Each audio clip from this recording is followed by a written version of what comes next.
I should have known better than to show up, but when your sister calls and practically begs you to come to her husband's birthday party, what choice do you have? Please, Marcus, she'd said over the phone, her voice carrying that familiar mix of pity and obligation. It's important to me that you're there. Family should stick together. Family. Right. I pulled up to their pristine suburban house in my beaten-up Honda Civic, the engine making that rattling sound it'd been making for months. The driveway was already packed with luxury cars, BMWs, Mercedes, even a Tesla. I had to park 3 houses down, walking past manicured lawns and wondering why I'd bothered to come at all. The front door was adorned with balloons and a banner reading, "Happy 35th Birthday, David," in gold letters. Through the window I could see the warm glow of the party inside. Successful people in expensive clothes, holding wine glasses, laughing at jokes I probably wouldn't understand. Sarah opened the door before I could knock. My sister looked radiant in a designer dress that probably cost more than my monthly rent. Her smile faltered slightly when she saw me, taking in my department store button-down and thrift store slacks. "Marcus, you made it!" She hugged me quickly, then stepped back. Come in. Everyone's in the living room." The house smelled like catered food and expensive cologne. Everything gleamed, the hardwood floors, the crystal chandelier, the family photos in silver frames lining the hallway. Photos of Sarah and David's perfect life. Their wedding in Tuscany, skiing in Aspen, David receiving some business award while Sarah beamed beside him. Not a single photo included me. "Look who finally showed up!" David's voice boomed across the room as we entered. He stood in the center of a group of his colleagues, a whiskey in one hand, his other arm draped around another man in an Armani suit. David himself looked like he'd stepped out of a magazine. Perfectly styled hair, tailored shirt, expensive watch catching the light. The conversation died as heads turned toward me. I felt like a stray dog that had wandered into a country club. "Everyone, this is Sarah's brother, Marcus," David announced, with the kind of smile that didn't reach his eyes. "The one I was telling you about?" I caught the meaningful glances exchanged between the guests. Whatever David had been telling them about me, it wasn't flattering. "Nice to meet you all," I managed, my voice sounding smaller than I intended. "Marcus works in... what is it again?" David asked, though he knew perfectly well. "Some kind of warehouse job?" "Logistics coordinator," I corrected, though the title didn't make the job sound any more impressive than it was. Right. Very important work, I'm sure." The patronizing tone was subtle enough that Sarah probably didn't catch it, but everyone else did. "Can I get you a beer? I think we have some Budweiser in the back of the fridge." While his guests sipped premium wine and aged whiskey, he was offering me cheap beer like a consolation prize. "That's fine, thanks." The next hour was an exercise in slow torture. I found myself drifting from group to group, trying to join conversations that inevitably died when I approached. These people talked about stock portfolios, vacation homes, and business deals worth more than I'd make in a lifetime. When someone asked what I did for work, their interest visibly evaporated the moment I answered. "Oh," they'd say, with that polite but dismissive smile. "That's nice." Sarah tried to include me, bless her heart, but it only made things worse. "Marcus is thinking about going back to school," she'd say, as if I were some charity case she was trying to rehabilitate. "Aren't you, Marcus?" I wasn't. I'd mentioned it once, months ago, as a distant possibility, but Sarah clung to these small hopes like life preservers, desperate to make me seem more than I was. The worst part came during dinner. David had hired a caterer, and the dining room table groaned under the weight of gourmet dishes I couldn't pronounce. I found myself seated between Sarah's husband's business partner and his wife, both of whom seemed determined to pretend I didn't exist. "So, David tells us you've been having some financial difficulties," the business partner said suddenly, loud enough for half the table to hear. "Tough times, right? The economy's been hard on everyone." The conversation around us quieted. I felt 20 pairs of eyes turning toward me, waiting for my response. David was smirking into his wine glass. "I'm doing fine," I said quietly. Of course. But if you ever need any advice about budgeting, managing money, I know it can be overwhelming when you're not used to having much." The condescension was suffocating. I looked around the table, at Sarah's embarrassed face, at David's satisfied expression, at the guests who were either staring at me with pity or looking away in second-hand embarrassment. "Thanks for the offer," I said, my voice barely above a whisper. David raised his glass. "Let's have a toast," he announced. "To family, the people who stick by you no matter what, even when times are tough." Everyone raised their glasses. I lifted mine with a trembling hand, the cheap beers suddenly tasting like acid in my mouth. "To success," David continued, his eyes locked on mine, "and to those still working toward it." The toast felt like a slap across the face. As everyone drank, I caught Sarah's eye. She looked away quickly, but I saw the mixture of love and shame there. Love for her brother, shame at what he'd become in the eyes of her new world. After dinner, I escaped to the bathroom, locking the door and staring at myself in the mirror. The fluorescent light was unforgiving, highlighting every worn thread in my shirt, every line of stress around my eyes. I looked exactly like what I was, a failure who didn't belong in this pristine house with these successful people.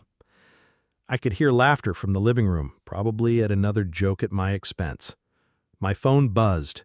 A text from an unknown number. "Confirmation complete. Congratulations on your acquisition, Mr. Chen. The paperwork will be ready for signature Monday morning." I stared at the message, then quickly deleted it. Not yet. Not tonight.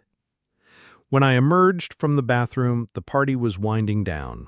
Guests were saying their goodbyes, shaking David's hand, kissing Sarah's cheek. I grabbed my jacket from the hall closet. "Leaving early?" David appeared beside me, still wearing that self-satisfied smile. "Thanks for coming, Marcus. I know it means a lot to Sarah to have her family here. Even if—" He gestured vaguely at my appearance. "Even if what?"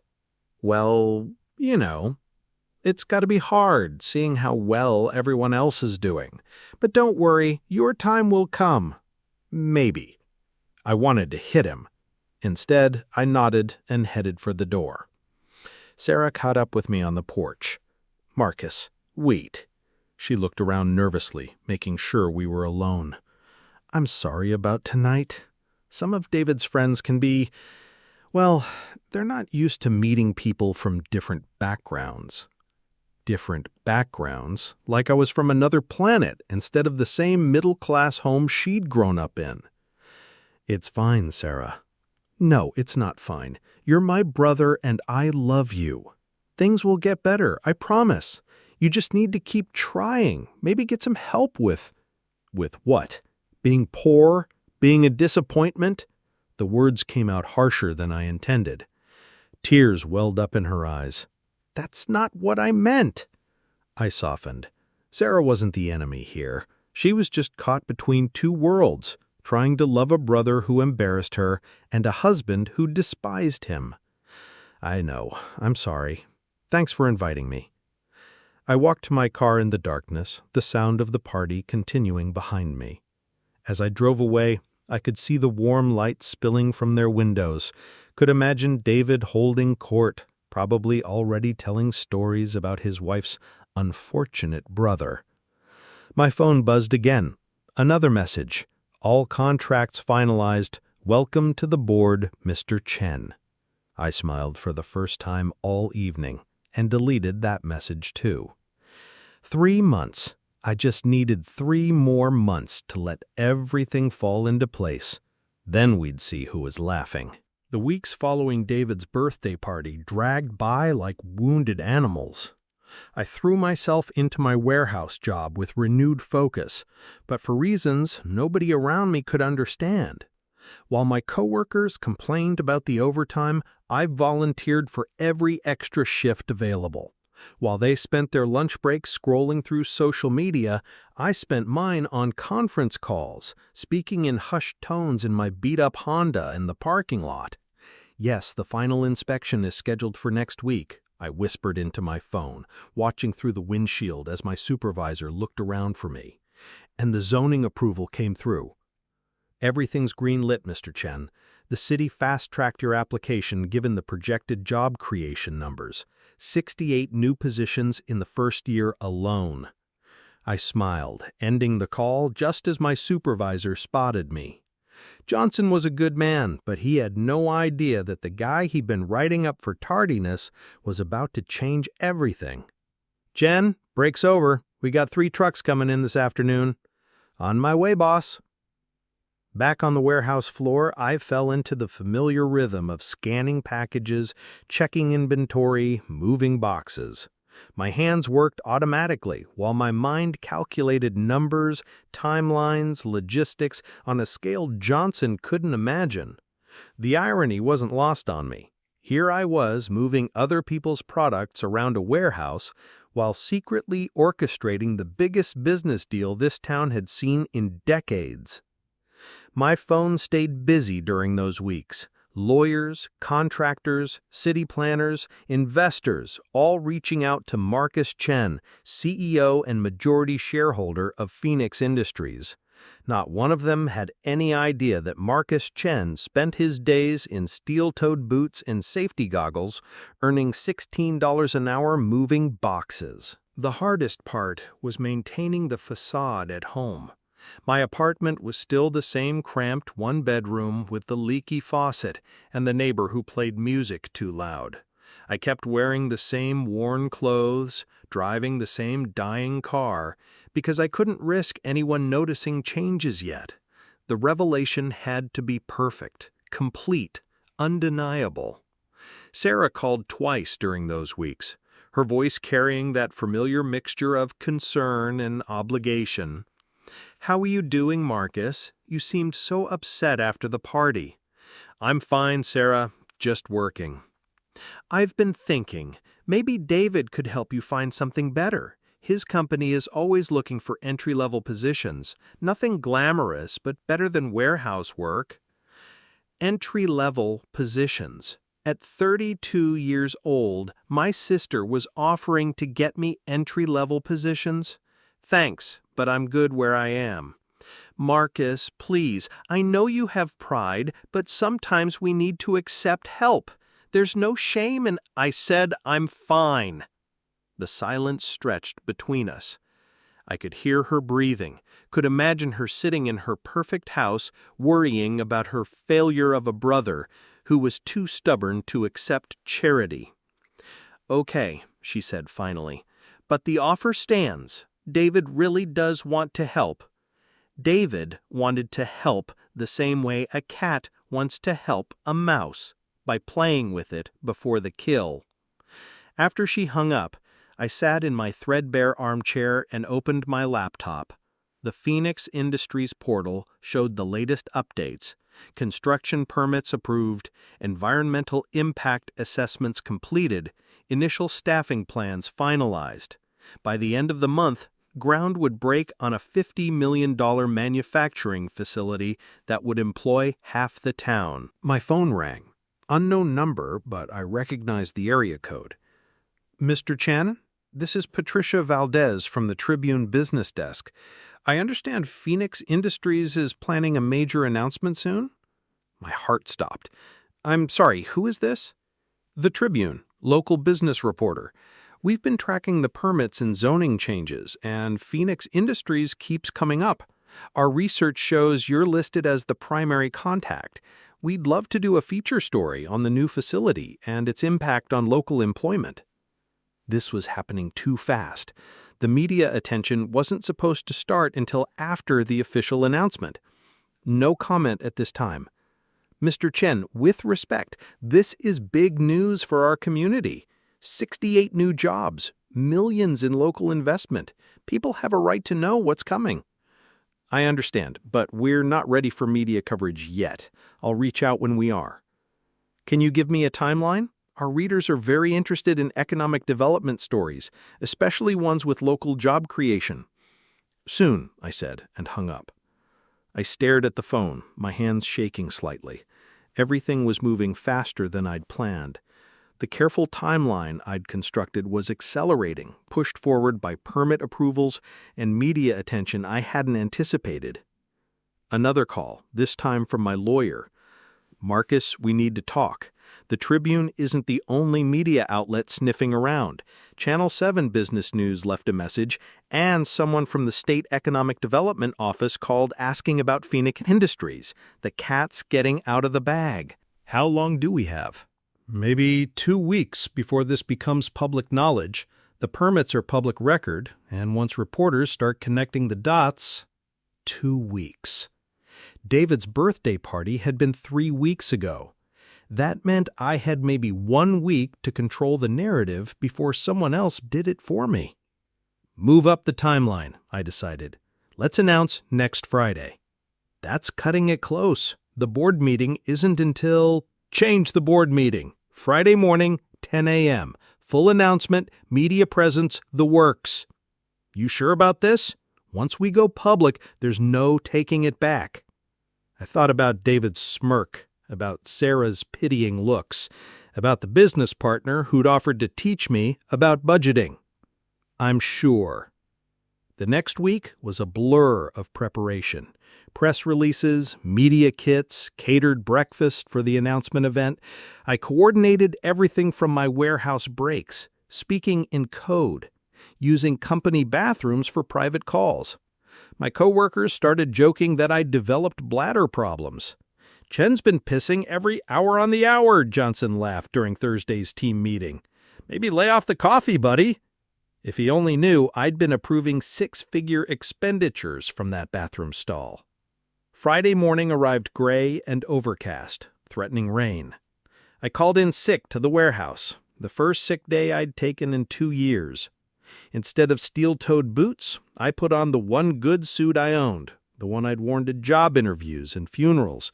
It didn't fit quite right anymore, but it would have to do. The announcement was scheduled for the Marriott downtown, their biggest conference room. I arrived an hour early to find reporters already setting up cameras, local politicians schmoozing with coffee, business leaders checking their phones. The room buzzed with the kind of energy that only comes with big news about to break. Patricia Valdez from the Tribune spotted me immediately. Mr. Chen, so good to finally meet in person. I'm excited to hear what Phoenix Industries has planned for our community. I shook her hand, noting how she looked me up and down, probably wondering if the man in the ill-fitting suit could really be behind a $50 million investment. Should be an interesting morning, I said. Mayor Richardson worked the room like the politician he was, but I caught him glancing at me with curiosity. The economic development director whispered something in his ear, and both of them looked my way. At exactly 10 a.m., I stepped to the podium. The room quieted, cameras focused, phones came out to record. This was it. The moment 3 years of planning, saving, and strategic positioning would finally pay off.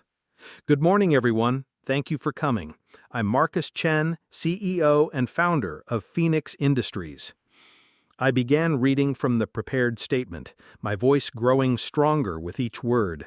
Manufacturing facility, 68 initial jobs, $50 million investment, partnership with the city, projected economic impact exceeding $200 million over 5 years. The room erupted in questions. When would construction begin? What types of jobs? What products would be manufactured? How did a local company secure this kind of capital? I answered them all. watching as reporters scribbled notes, as city officials beamed with excitement, as business leaders who'd never heard of Marcus Chen suddenly wanted to know everything about Phoenix Industries. But I kept checking my phone. Still no word from Sarah, no calls from family members who might have seen the morning news. David would be at his office by now, probably too busy with meetings to pay attention to local business announcements. That was fine. Let them find out the same way everyone else would, when it was too late to pretend they'd known all along. One final question, Patricia Valdez called out. Mr. Chen, you're quite young to be heading a venture of this magnitude. Can you tell us about your background, how you came to start Phoenix Industries? I smiled, thinking of all the warehouse shifts, all the nights spent writing business plans, all the humiliation I'd endured while building something nobody knew existed. Sometimes the best businesses come from the most unexpected places, I said. I believe in this community, and I'm excited to be part of its future. The press conference ended with handshakes and business cards, interview requests and dinner invitations. As the crowd dispersed, I sat alone in the conference room for a moment, letting the magnitude of what had just happened sink in. My phone buzzed. A text from an unknown number. Saw the news. Holy shit, Marcus. It's Jake from the warehouse. Dude, you're all over Channel 7. Johnson's freaking out. Call me. Then another. Marcus, this is incredible. I can't believe you didn't tell me. Sarah. And another. We need to talk. Now. David. I smiled and turned off my phone. Let them wait. For 3 weeks, I'd waited while they treated me like charity case. Now it was their turn to wonder, to worry, to realize they'd been completely wrong about who I was and what I was capable of. The rain that had been threatening all morning finally started, pattering against the conference room windows. I sat in the growing darkness, savoring these last moments before everything changed forever. My phone had been ringing non-stop for 3 days. 47 missed calls from Sarah, 18 from David, 12 from my mother, and countless others from numbers I didn't recognize. The local news had picked up the Phoenix Industries story, then the regional papers, then the state business journals. Local entrepreneur brings manufacturing jobs home was the headline that seemed to follow me everywhere. I'd been staying at the Marriott since the announcement, partly for the convenience, but mostly to avoid the circus that had apparently taken over my apartment building. According to Jake from the warehouse, reporters had been camped outside my door since Friday afternoon. Dude, Mrs. Patterson from 3B has been charging them $5 to use her bathroom, he'd told me over the phone. She's made like $60 already. Says it's the most excitement this place has seen since the fire department came for Mr. Williams' cat. But I couldn't hide forever. Saturday evening, I finally called Sarah back. Marcus! Her voice cracked with emotion. Oh my God, I can't believe... Why didn't you tell me? How long have you been planning this? The news is saying $50 million? Sarah, slow down. I'm so proud of you. David is too. He keeps saying he always knew you had it in you, that he could see the potential. Does he now? Something in my tone must have warned her because her voice became cautious. Marcus, you sound different. I am different. Or maybe I'm exactly the same and everyone else is different now. I don't understand. 3 weeks ago, your husband offered to teach me about budgeting. His business partner suggested I might need advice about managing money because I wasn't used to having much. Remember that, Sarah? Silence on the other end. You apologized for your brother being an embarrassment to your successful friends. You offered to get me an entry-level position at David's company out of pity. Marcus, that's not... It's exactly what happened. And now, 3 days after finding out I'm worth more than most of your dinner party guests combined, suddenly David always knew I had potential? You're being unfair. We love you. We've always loved you. You loved the idea of loving me. There's a difference. I could hear her crying, and part of me wanted to take it all back, to pretend the last 3 weeks hadn't revealed exactly what my family thought of me. But I'd lived with that truth for too long to unsee it now. I need to go, Sarah. I have a company to run. Marcus, please don't. I hung up and immediately turned off the phone. Tomorrow was Sunday, and I had something important to do. Sunday afternoon found me driving through Sarah and David's neighborhood in a new car. Nothing flashy, just a reliable BMW sedan that wouldn't embarrass anyone in their driveway. I'd bought it Saturday morning, paying cash, because my beat-up Honda had finally given up completely. Apparently, even cars had their limits for how much humiliation they could endure. The house looked the same as it had 3 weeks ago, but everything else felt different. I wasn't the same man who'd parked 3 houses down, who'd walked past these manicured lawns wondering why he'd bothered to come. Today, I belonged here more than most of the people who lived here.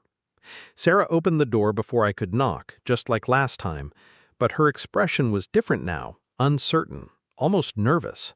Marcus, I wasn't sure you'd come. I said I would. She looked past me at the BMW, then back at my face. You look good. Different. I was wearing a new suit, properly tailored this time.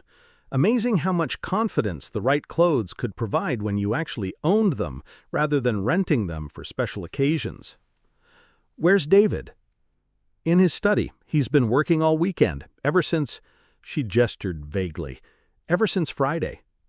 The house felt smaller than I remembered, or maybe I felt bigger. The crystal chandelier was still impressive, but it wasn't intimidating anymore. The family photos still lined the hallway, but now their exclusion of me seemed less like oversight and more like deliberate choice. David's study was a shrine to his success: diplomas, awards, photos with local politicians and business leaders. He sat behind his mahogany desk, phone pressed to his ear, gesturing animatedly. When he saw me in the doorway, his face went through a fascinating series of expressions: surprise, confusion, calculation, and finally something that might have been fear. "I'll call you back, Jim." He ended the call without taking his eyes off me. "Marcus! Hell of a week you've had." "Hell of a week." He stood up, came around the desk, extended his hand. "Congratulations, man. This Phoenix Industries thing is incredible. $50 million. I have to admit, you caught everyone by surprise." I shook his hand, noting how his grip lingered a little too long, how his smile was a little too wide. Did I? "Come on, sit down. Sarah's making coffee. We should talk. Business to business. I've been thinking about potential synergies between Phoenix Industries and my company. There might be some real opportunities for partnership." I remained standing. "Partnership? That's interesting." "Look, I know things got a little awkward at my birthday party. Some of those guys can be, well, they're not used to meeting entrepreneurs who are still in the building phase. But I always saw the potential in you, Marcus. Always." "You saw potential in me?" "Absolutely. I told Sarah from day one, your brother's got something special. He just needs the right opportunity to show it." "The right opportunity?" David's smile faltered slightly. "Are you okay? You keep repeating what I'm saying." "I'm just trying to understand. Because 3 weeks ago, you offered me Budweiser while serving premium whiskey to everyone else. You made toasts about people still working toward success while looking directly at me. Your business partner suggested I needed budgeting advice because I wasn't used to having much." The color drained from David's face. "Marcus, look. You humiliated me in front of your friends.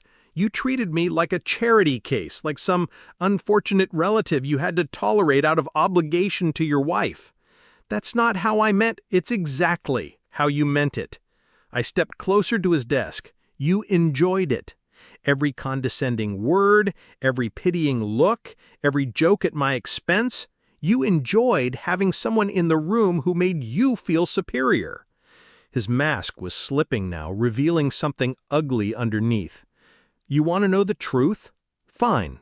Yeah, it was embarrassing having you there. My colleagues are successful people, Marcus. They're not used to socializing with warehouse workers who can't afford decent clothes. I was trying to make the best of an awkward situation. There it is. What? The real David. The one who thinks success is measured by job titles and car payments. The one who never bothered to ask what I was actually doing with my life because he'd already decided I was a failure." I pulled out my phone, scrolled to a particular screen, and placed it on his desk. "Phoenix Industries isn't my first company, David. It's my fourth." He looked down at the phone screen, which showed a business portfolio spanning 8 years. Software development, real estate investment, technology consulting, and now manufacturing. Total asset value, $127 million. While you were building your little consulting firm, I was building an empire. While you were impressing people at dinner parties, I was creating actual value. While you were offering me entry-level positions out of pity, I was employing 340 people across 4 companies. David stared at the phone like it might bite him. This can't be real. Every dollar, every asset, every employee, real. But the warehouse job, market research. I wanted to understand manufacturing logistics from the ground up before building the facility. Amazing what you can learn when people think you're too stupid to matter. He sank into his chair, the implications hitting him like a physical blow. "Jesus Christ, Marcus, why didn't you say something?" "Because I wanted to see who you really were. And you showed me." Sarah appeared in the doorway with a coffee tray, took one look at our faces, and set it down carefully. "What's happening?" I turned to her, this sister I'd loved my whole life, who'd been ashamed of me for reasons that had never been real. "I'm leaving town, Sarah. Phoenix Industries will run itself. I've got good people in place, but I don't think I'll be coming back." "What? No, Marcus, you can't." "I can't what? Leave behind people who spent years treating me like a disappointment?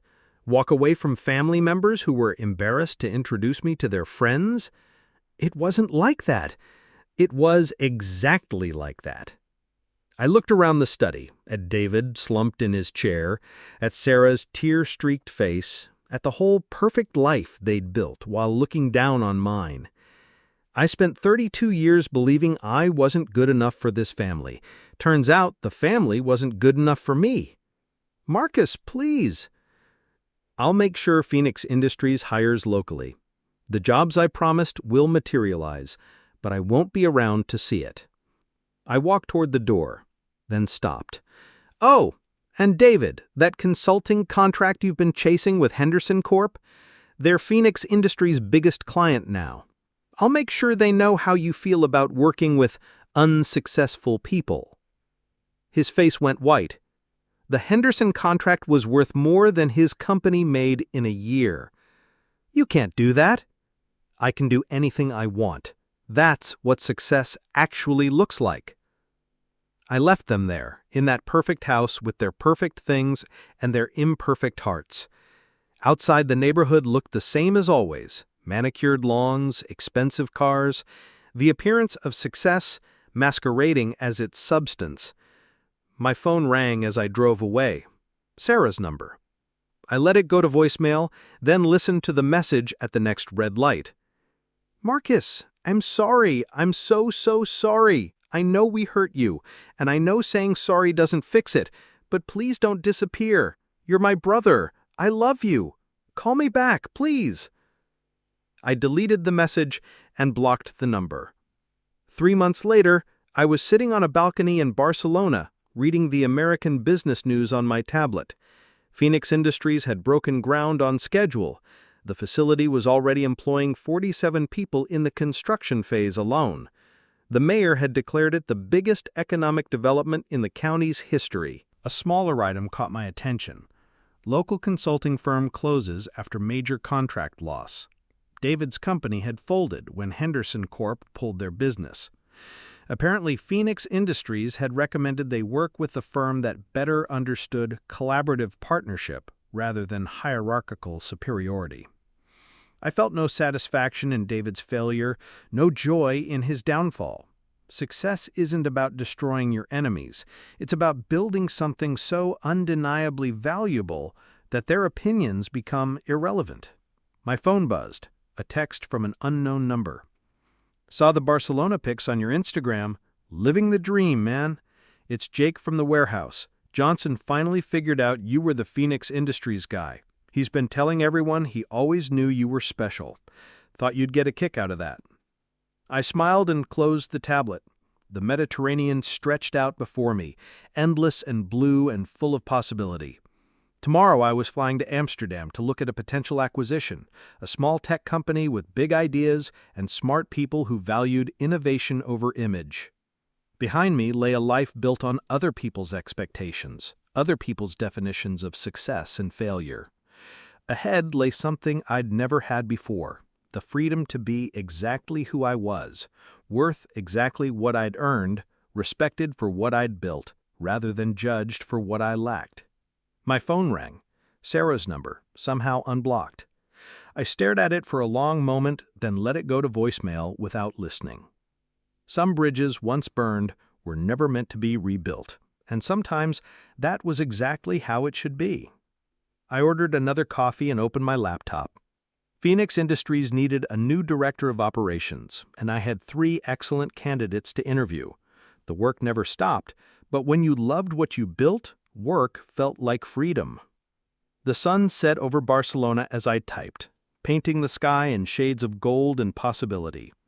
In a few hours, Phoenix Industries would announce its expansion plans, 2 more facilities, 200 additional jobs, partnerships with universities to provide training programs for local workers. Back home, they'd probably see the headlines. Maybe David would realize what he'd lost when he chose ego over family. Maybe Sarah would understand that love isn't enough when it's wrapped in shame. Or maybe they'd continue believing their own stories about the successful businessman who'd somehow forgotten where he came from. It didn't matter anymore.